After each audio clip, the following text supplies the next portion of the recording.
and a Mexican general went to Haiti and asked for help to free themselves from the Spanish. Same thing happened in many other nations, and we helped them.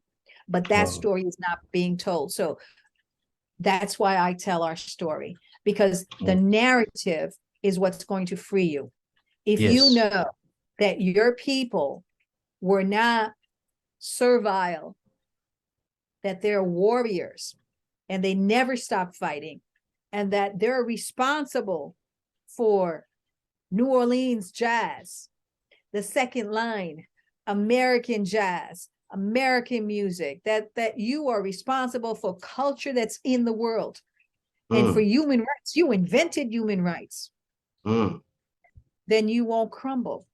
You understand that you are carnal, but the greater part of you is spirit. Spirit doesn't die.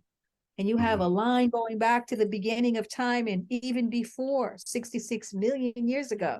You are a light being here with a mission. And that mission has to be as sacred as the mission of the women and men of the Haitian Revolution.